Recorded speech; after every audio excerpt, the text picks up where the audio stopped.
Good morning and welcome to the Peorian. I'm your host, Paul Gordon. You know, running is not exclusively a warm weather outdoor activity. People run or jog in all kinds of weather, except maybe in freezing rain or sub-zero temperatures. Many runners probably find a gym with a track during those times. Well, now we're into the time of year where the big running events take place. Races and marathons dot the calendar between April and November in the Midwest. And the biggest running event in Peoria is the Steamboat Classic, which for many years has attracted some of the top runners in the world.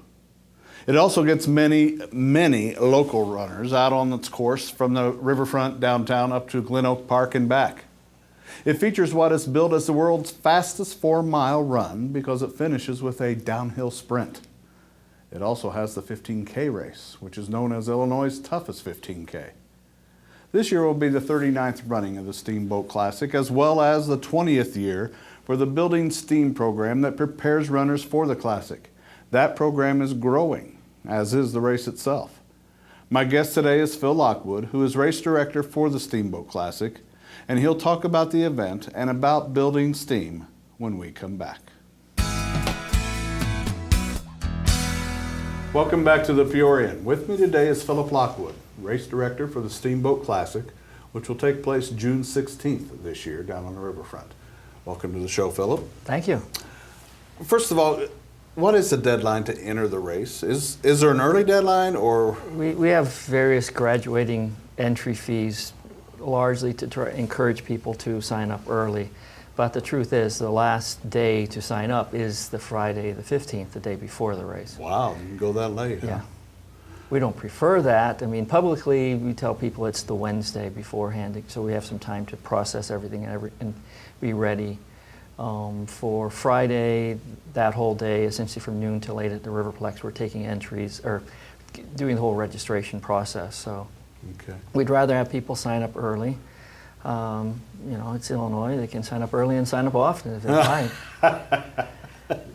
What time does the race actually start? 7 a.m. 7 a.m., okay. Do you have any clue at this point, and we are taping this, recording this several weeks in advance, any clue how many you might get this year? Our goal is somewhere between 6,000 and 7,000 participants. Every year that's your goal?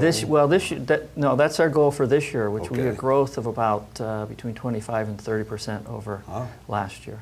Okay. Any inkling on whether or not you're going to get there?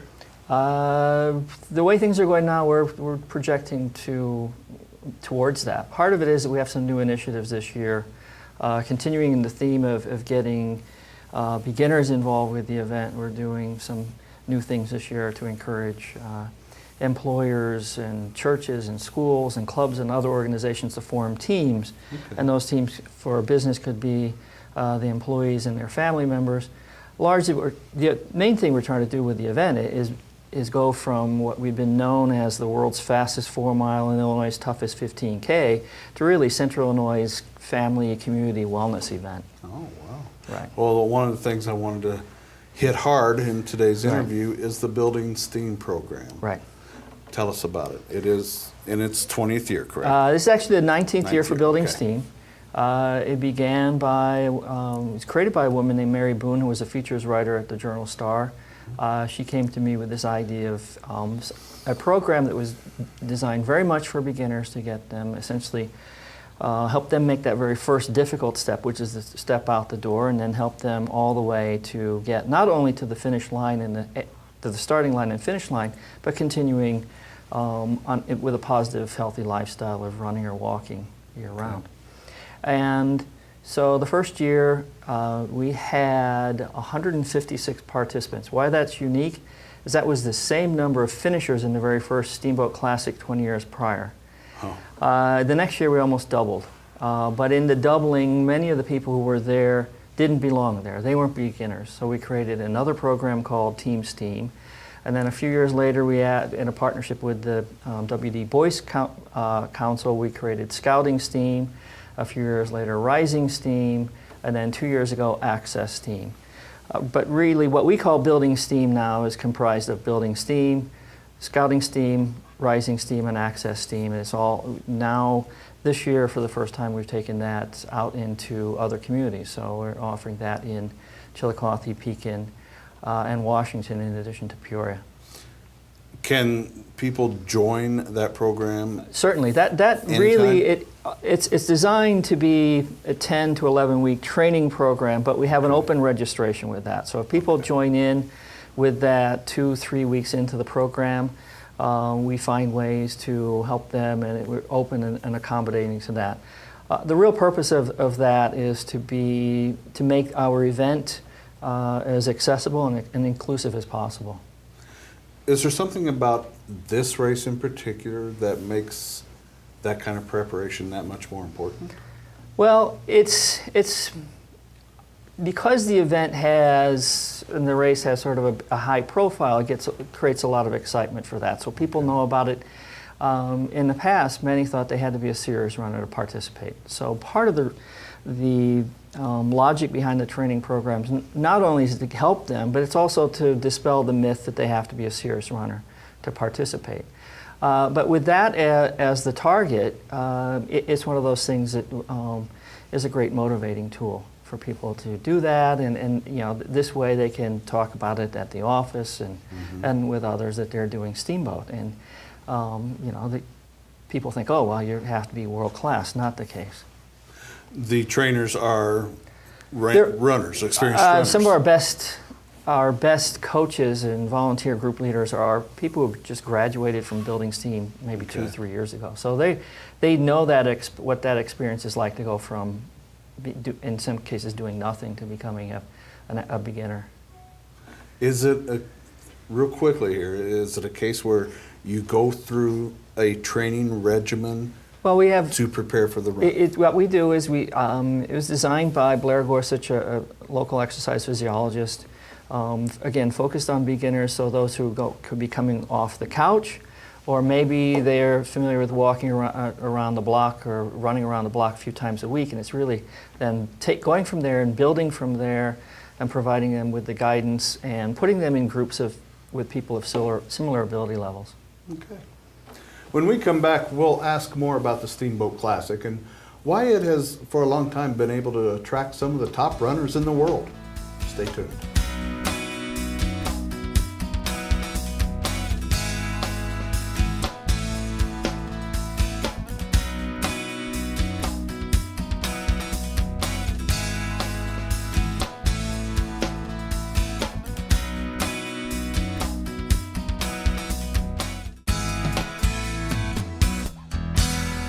Welcome back. I'm with Philip Lockwood, race director for the upcoming Steamboat Classic.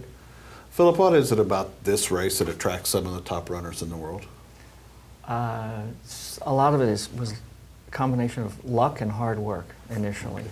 Luck in that we had this event that had been around for some 15 years or so when we started looking at the possibility of adding prize money and doing some things like that. And so with the help of the new mayor at that time, Jim Maloof, we connected with Famous Bar that was new into town and came on board in a large way as a financial sponsor, or their financial sponsorship made it possible for us to offer prize money. So then we looked at, do we offer the prize money in the 4 mile or the 15K? And we opted for the 4 mile, which would be a unique, shorter distance, and it allowed us to then invite athletes who their background may be from running shorter distances on the road or on the track through to marathoners. And then the very first year of that, 1986, we had Arturo Barrios, who was one of the up-and-coming runners at the time, who ran 17:34 for 4 miles, which was about 30 seconds faster than the course record, and established a world's best. And then about a minute or so later, Lorraine Moeller, who at that time had run in every women's Olympic marathon and representing New Zealand, also set a world's best in the women's race, and then we had a nice group following them. What we did, though, is from the standpoint of the Illinois Valley Striders and those involved in the event, what we tried to do is just make them feel very welcome and created a set of hospitality events around the race itself And so then that we just created a tradition based on that, and over time I've had some of the best, absolute best runners in the world. The most heartwarming for me was on watching the Women's Olympic Marathon from Beijing, and Konstantina Ditu, who had run the Steamboat Classic 8 times prior, ran away and won the women's marathon. And it was like, okay, so, and then she came the following year as a surprise. She told lots of people she wasn't going to be able to make it, and then came as a surprise to some of the people on our race committee. But we've had those who have been world record holders or have gone on to set world records, and Olympians, and Olympic medalists, Olympic champions. And I think last we checked, there were some in excess of some 50 to 60 different countries' national records for 4 miles were set on the course we have on the near north side of Peoria. Wow. And even now, people who come to run the Steamboat Classic, they're coming more for the 4 mile than the 15K, isn't there? Well, for the elite runners, definitely it's the 4 mile. And it fits nicely in the schedule. It's one of those things where most elite runners don't want to do the 15K because it is difficult. It's 2 loops through Glen Oak Park, so it's climbing up the bluffs and then coming back down and repeating that. I won't repeat what Rod Blagojevich said when we took him on a course tour the year before he ran. But it's, so the 4 miles is very easy for people to run and recover from quickly, and at the same time it's very accessible for beginners and others. Has there ever been any thought given to expanding even more the 15K to let's say standard marathon length? Has that ever been thought about? As far as it relates to the history behind the 2 distances, actually comes from a group of people who used to run from the downtown Y. They would run out to the park and back. That was the course they did normally. And they would run out to Glen Oak Park and do, at the time, 3 loops around the park and back, and they called that 10 miles. It was a little short. So ultimately those 2 distances became sort of the standard for the Steamboat Classic of 4 and 15K. Okay. We are looking at, and have always been looking at the possibility of other distances, including a marathon, sometime in the year, yeah. Okay. We're going to take a break now, and when we come back, we'll ask Philip about some other popular races, including another local one that he directs. But first, here is our culinary and literary guy, Kevin Kaiser, to tell us what's happening in his world. In a recent Associated Press poll, it was found out that 1 out of 4 Americans did not read a single book in the last year. That's like 50%.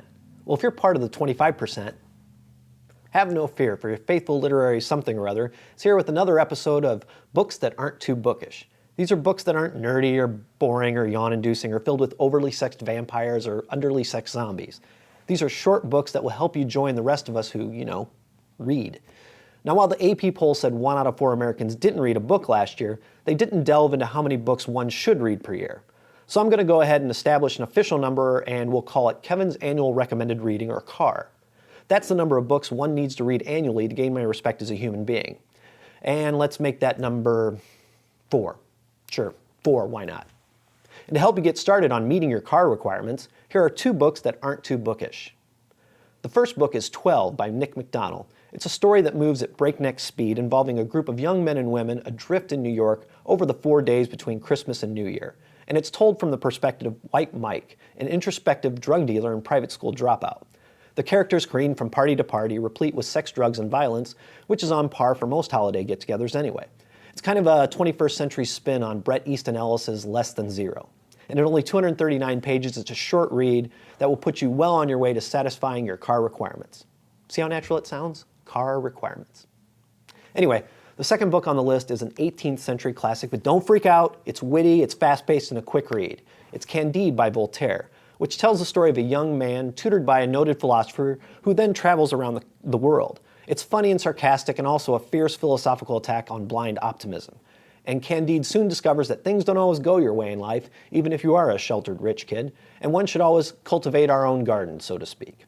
Now, I know what you're saying, classic literature bad, but this book is funny and it's only 120 pages. And even though it was written in the 18th century, I promise you it's so not bookish, which is why it's on the list in the first place. So there you go, 2 books that aren't too bookish, which will put you well on your way to reaching your CAR requirements. Now, lead me to my work. Okay. Good. We're back talking with Philip Lockwood, race director for the Steamboat Classic, which is scheduled for June 16th. Philip, before I go into what some of the other races are, is there still a need for volunteers for the Steamboat Classic? Sure. We have lots of volunteer opportunities, both for those who are not running on race day. We've got lots of opportunities for volunteers there, but also those who are running, there are a lot of volunteer opportunities pre-race. Okay. In fact, we mentioning earlier about building steam. Building steam works because we've got in excess of 150 volunteers have committed for 11 weeks to help, Oh, wow. and one or more of the different locations there. Okay. So that in and of itself is a huge volunteer production. But there are other things. We've got different mailings that go out and publications, but also just all of the race preparations, especially the couple of weeks beforehand, require a lot of volunteers. How do people find out more about it? How do they get involved? For any kind of information about the Steamboat Classic, steamboatclassic.org is our website. Okay. And so it's got information there about it all. We actually have 3 events that take place on the day of the event. We have the 4 mile and 15K, which are have a competitive element to them, but are also, again, for beginners and others. We prefer people don't think they're going to show up and walk the 15K because that could take a while. Yeah. But definitely in the 4 mile. But then 2 years ago, in partnership with the Heart of Illinois Special Recreation Association, in our creation of Access Steam, we then added a new distance and a new starting time of 4 kilometers, so it's about 2.5 miles, that starts at 8 o'clock. Use the same starting line. They go out on the course similar to everyone else, but then cut short at Spring Street and then return with the 15K runner. So that's focused largely on individuals with disabilities of all ages and youth, providing a little bit shorter distance to introduce them to our event. Okay. They can walk or run. Correct? Walk or run in the 4 mile or the 4K, yeah. Okay. What are some of the other popular races in around here? One of them, obviously. Well, May 12th we have Race for the Cure, which I've been involved since its inception. Okay. And that's another one where I have the title, I guess, or the responsibility of being race director as well. That's a little bit different because it's really focused on a cause that has touched many people. But the other thing is there's such a unique and compelling story about this promise between 2 sisters from Peoria that really created the global grassroots breast cancer movement. So we have that. There are a wealth of races that take place around Central Illinois. Uniquely, when we added the 3 other sites to Building Steam this year, we were also picking up, for example, the Pierce Community Center and Chillicothe, our host site there's a nice running, the River Run, which is on the Saturday of Memorial Day weekend. Oh. The first Saturday in June is the Cherry Festival race, which is put on by the Washington Park District. Okay. And the week before the Steamboat Classic is an old tradition of the Tremont's Turkey Trot. So not to be confused with Thanksgiving Turkey Trot, but the Tremont Turkey Festival's Turkey Trot. So there are those events, and as we get into, especially get to the latter part of April, locally there are in some cases 2 or 3 races every weekend that go through into July. It slows down a little bit because of the events avoiding the heat. Although there's a new event that's being created this year, which will be on the first Saturday of the Heart of Illinois Fair, reviving a running event we had probably some 20 years ago. Oh. There, and then things pick back up through August and especially September, October time frame. So then the other big event the Illinois Valley Striders produces is the IVS Half Marathon, which is, most of it is run through Springdale Cemetery. And that's the Sunday following Labor Day. Half marathon. And that's a half marathon. Okay. It's a half marathon, so 13.1 miles, but there's also a two-person relay component to that. So the hope is that we get a lot of those people who start by running their first running event would be the Steamboat 4 mile in June. that by the time they keep running through the summer, and by the time September gets here, they can do 6.5 miles.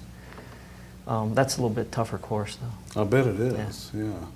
And again, folks can find out about all of these events that you talked about. The best way for a local race calendar is the Illinois Valley Striders website, which is ivs.org. Okay, ivs.org. Correct. Yep. Okay. Real quickly, Okay. basically a yes or no answer. Is Peoria considered a running town? Absolutely, yes. Okay. We'll get more into that as we go on. Okay. I hope you enjoyed today's program and that we've given you some helpful information about the Steamboat Classic and the Building Steam program. Remember that you can see this and other episodes of The Peorian on our website, thepeorian.com. And you can also go on Peorian.com to watch Philip and I talk a little bit more about other racing issues. Be sure to join us next week for another episode at 8 a.m. on WHOI. Have a good week.